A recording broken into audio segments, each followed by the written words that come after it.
یہ پلان کیا جا رہا ہے ہمارے سیاسی حلقوں میں، کیونکہ ڈونلڈ ٹرمپ کی پالیسی سامنے آ چکی ہے کہ وہ جنگ نہیں چاہتے، وہ امن کی طرف جائیں گے اور جتنی جنگیں کی جا چکی ہیں ان کا خاتمہ کریں گے۔ تو سب یہ ایکسپیکٹ کر رہے ہیں کہ عمران خان نے جو کال دی ہے وہ اسی تناظر میں دی ہے کہ اسٹیبلشمنٹ کے اوپر پریشر آئے، حکومت کے اوپر پریشر آئے، اور جو ان کی ڈیمانڈز ہیں 26ویں آئینی ترمیم کا خاتمہ، مینڈیٹ کی واپسی، جمہوریت اور آئین کی بحالی اور بے گناہ قیدیوں کی رہائی۔ 26ویں آئینی ترمیم کے خاتمے کا سیدھا سا مطلب یہ ہے کہ جناب چیف جسٹس جو یحییٰ خان افریدی ہیں، جو کہ پہلے کچھ ان کے اقدامات تو کافی مناسب لگے، لیکن بعد میں جس طریقے سے وہ انہوں نے سرنڈر کیا ہے اپنے اختیارات کا، یا پھر یوں کہیں کہ جو سپریم کورٹ آف پاکستان کو، جس طریقے سے عمران خان صاحب کہتے ہیں کہ پاکستان کی عدالتوں کو یوں آپ کہہ سکتے ہیں کہ حکومتی ڈپارٹمنٹ بنا دیا گیا ہے، تو وہ درست ہے، اس طرح سے نہیں کر سکے۔ تو جسٹس منصور علی شاہ کو جو چیف جسٹس آف پاکستان بننا تھا، ان کا راستہ جو ہے وہ روکا گیا، اور ان کے اس راستے کے روکنے کی وجہ سے جو حالات ہیں وہ کافی خراب ہوئے۔ تو وہ ڈیمانڈ پی سی میں شامل ہے، عدلیہ کی اگر آزادی ہو جاتی ہے اور عدلیہ آزادی سے فیصلے کرے گی جس طریقے سے پہلے کر رہی تھی، تو پھر معاملات ختم ہو جائیں گے۔ تو ایسی صورتحال میں یہ احتجاج بڑی اہمیت کا حامل ہے، لیکن اس احتجاج کو سبوتاژ کرنے کے لیے بھی کوششیں شروع کی جا چکی ہیں۔ تحریک انصاف کے اندر سے کچھ ایسی آوازیں آ رہی ہیں، جیسے شیر افضل مروت صاحب ہیں، ظاہر ہے ایک ویکیوم تھا، ایک خلا تھا جب عمران خان سمیت تحریک انصاف کی تمام جو لیڈرشپ ہے، first year, second year, third year کی لیڈرشپ جو ہے وہ یا قید ہو چکی تھی، یا ان کو پاکستان تحریک انصاف سے الگ کیا جا چکا تھا، یا وہ جو تحریک انصاف کی لیڈرشپ ہے یہ ان کو یہ چھپے ہوئے تھے، روپوش تھے۔ تو ایسی صورتحال میں الیکشنز کی کمپین نہیں ہونے دی جا رہی تھی تحریک انصاف کی، تو ایسے میں جو ایک بڑی شخصیت کے طور پر ابھر کے سامنے ہیں وہ شیر افضل مروت صاحب تھے، لیکن ان کے حوالے سے، ان کے شروع سے لے کر اب تک ان کے اوپر بڑے مشکوک قسم کے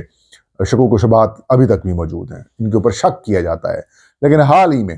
جو سب سے زیادہ اس کاز کو، عمران خان صاحب کی رہائی کا کاز، جو کہ تحریک انصاف کا کوئی بھی ورکر ہوگا، اگر آپ پولیٹیکلی دیکھیں، تحریک انصاف کے لیے ہمدردی رکھنے والا کوئی بھی شخص ہوگا، تحریک انصاف کا حمایت کرنے والا کوئی بھی شخص ہوگا، وہ یہ اس وقت نہیں چاہے گا کہ عمران خان صاحب کی جو رہائی ہے اس کی راہ میں یا تو پارٹی کا موقف کمزور کیا جائے یا پھر اس میں رکاوٹیں ڈالی جائیں۔ تو ایسی صورتحال میں جو شیر افضل مروت صاحب ہیں وہ مسلسل پاکستان تحریک انصاف کے آپ اسے کہہ سکتے ہیں کہ ان کے اتحاد کو نقصان پہنچانے کی باتیں کرتے ہیں۔ سوشل میڈیا کے اوپر ان کی فالوئنگ موجود ہے، کئی لوگ ان کو پسند بھی کرتے ہیں، لیکن بات یہ ہے جب عمران خان صاحب کی بات آتی ہے تو پھر تحریک انصاف کسی چیز کے اوپر بھی کمپرومائز نہیں کرتی۔ اب ان کی جو اس طرح کے بیانات آ رہے ہیں ان کے ساتھ پورا گروپ ہے،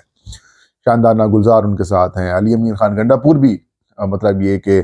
وہ اسی گروپ کا حصہ ہیں جناب مروت صاحب۔ تو ایسی صورتحال میں کئی دفعہ معاملات بگڑے بھی ہیں، اور ابھی بھی انہی کی طرف سے کافی زیادہ سخت قسم کی باتیں جو ہیں وہ سامنے آ رہی ہیں۔ اس کے علاوہ جو اپوزیشن کا تقاضا یہ ہے، یا پھر یوں کہیں کہ وقت کا تقاضا یہ ہے کہ اپوزیشن کے اندر اپوزیشن نہیں ہونی چاہیے۔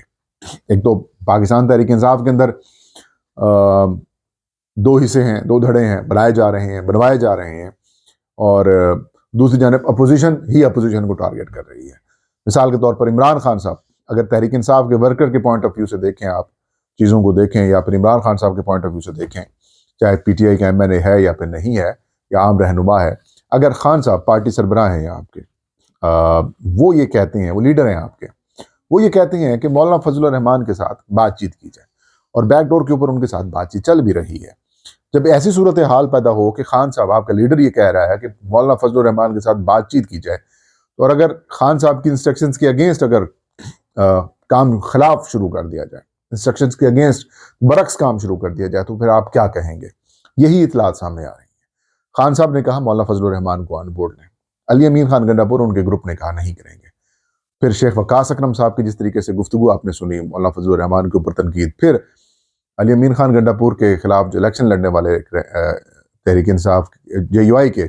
رہنما تھے، ان کے اوپر ایف آئی آر کروا دی گئی کہ 7 فروری کو آپ نے میرے پوسٹرز جو ہے وہ پھاڑے تھے۔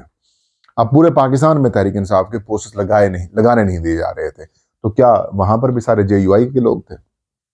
جے یو آئی نے تو نہیں کیا ایسا۔ یہ کام تو اس وقت کی طاقتور حلقوں نے کیا تھا. وہ کون تھے سب کو پتا ہے.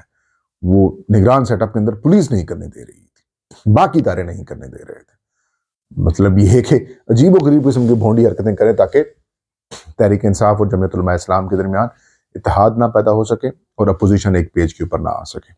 اور خان صاحب کی انسٹرکشنز کے اگینسٹ. تو اب ایک اور اٹیمپٹ بھی کی جا رہی ہے کہ تحریک انصاف کے اندر سے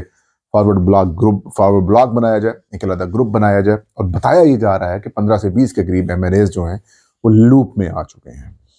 اب وہ ایم این ایز کون ہیں وقت آنے کے اوپر میں آپ کو بتاؤں گا, لیکن اتنا ہے کہ ان میں سے اکثریت کا تعلق ساؤتھ پنجاب اور کچھ کا تعلق خیبر پختونخوا سے ہے. تو یہاں تک حالات پہنچے ہوئے ہیں, اور آج جو شاہ محمود قریشی صاحب نے شکوہ کیا ہے وہ بڑا ان کا جائز شکوہ ہے. کئی ماہ سے شاہ محمود قریشی صاحب جیل کے اندر ہیں, اور 9 مئی کے علاوہ ان کے اوپر اور کوئی مقدمہ باقی نہیں بچا. لیکن وہ بیرسٹر سلمان اور سلمان اکرم راجہ صاحب اور بیرسٹر گوہر کو انہوں نے کوئی پیغام دیا ہے شکوہ بھرے انداز میں, اور انہوں نے یہ بڑا کہا ہے کہ ٹھیک ہے ہم دور ہیں تھوڑا سا, مطلب لوگ کوٹ لکھپت جیل کے اندر موجود ہیں, لیکن ہم سے بھی مشورہ کرنا چاہیے, ادھر بھی کبھی کبھار آپ پوچھ لیں گے. بطور پارٹی جو ہے وہ ان سے مشاورت بھی ضروری ہے. ظاہر ہے آپ سارے عقل کل تو نہیں ہیں. خان صاحب جن سے مشاورت کیا کرتے تھے ان میں سے اب کسی کے ساتھ مشاورت نہیں کی جا رہی. یہ سارے عقل کل بیٹھے ہوئے ہیں. علی امین خان ان کا لیڈر بنا ہوا ہے. مطلب اب میں حیران ہوں کہ خان صاحب کے دور کے اندر جو لوگ شاید قریب بھی نہیں بیٹھتے تھے اب وہ ترجمانیاں بھی کر رہے ہیں, اور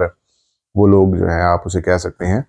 کہ وہ سربراہان بھی بنے ہوئے ہیں اور عقل کل بنے ہوئے ہیں. اور جس طرح سے 26ویں آئینی ترمیم کو روکا جا سکتا تھا وہ نہیں روکا جا سکا. یہ کہانیاں جب خان صاحب تک پہنچ بھی چکی ہیں, وقت جب خان صاحب کہے گا واپس آئیں گے انشاءاللہ, تب وہ آپ کو بتائیں گے کہ ہوا بنیادی طور پر کیا تھا. تو شاہ محمود صاحب کا جو شکوہ ہے وہ بالکل درست ہے. تحریک انصاف کے اندر کچھ چیزیں اچھی نہیں ہو رہی, اور اس کی وجہ صرف یہ ہے کہ گروپنگ ہے, کچھ لوگ رابطے میں ہیں اسٹیبلشمنٹ کے اور وہ بڑے عہدوں کے اوپر ہیں, ان کی طرف سے بھی کافی آپ اسے کہہ سکتے ہیں نیگیٹو قسم کا رول پلے کیا جا رہا ہے. اور اس وقت ایک بڑا آپ اسے کہہ سکتے ہیں جو تحریک انصاف کے لیے ایک بڑا جو چیلنج ہے وہ 24 نومبر 2024 کا جو جلسہ ہے یا احتجاج ہے وہ ہے, اور اس تاریخ کا انتخاب بڑا اہم طریقے سے کیا گیا ہے. اور اسی چیز کو دیکھتے ہوئے حکومت نے بھی اس احتجاج کو روکنے کے لیے اپنے ہاتھ پاؤں مارنا شروع کر دیے ہیں. اب جو 24 یا پھر 25 نومبر تک جو چھٹیاں کر دی گئی ہیں, 24 یا 25 نومبر تک چھٹیاں کر دی گئی ہیں سکولوں کے اندر, اور پھر میرے خیال میں لاک ڈاؤن کی بھی صورتحال پیدا کرنے کی کوشش کی جا رہی ہے, اسموگ کی وجہ سے لوگ جو ہے سفر نہ کریں. تو کوششیں کی جا رہی ہیں, بیک ڈور کے اوپر بات چیت بھی کی جا رہی ہے کہ شاید معاملات بہتر ہو جائیں, لیکن ابھی تک بات بن نہیں پا رہی. لیکن بات وہی ہے کہ اب بھی حکومت کے چیزیں جو حکومت کے کنٹرول میں ہیں وہ حکومت کے کنٹرول میں چیزیں نہیں آ پا رہی, کیونکہ سب سے جو بڑی سپورٹ ہے حکومت کی وہ ختم ہو چکی ہے, اور وہ تھے جو بائیڈن. یہ تھا آج کا ویلاگ. فہیم اختر کو اجازت دیجیے. اللہ ہم سب کا حامل ناصر ہوں.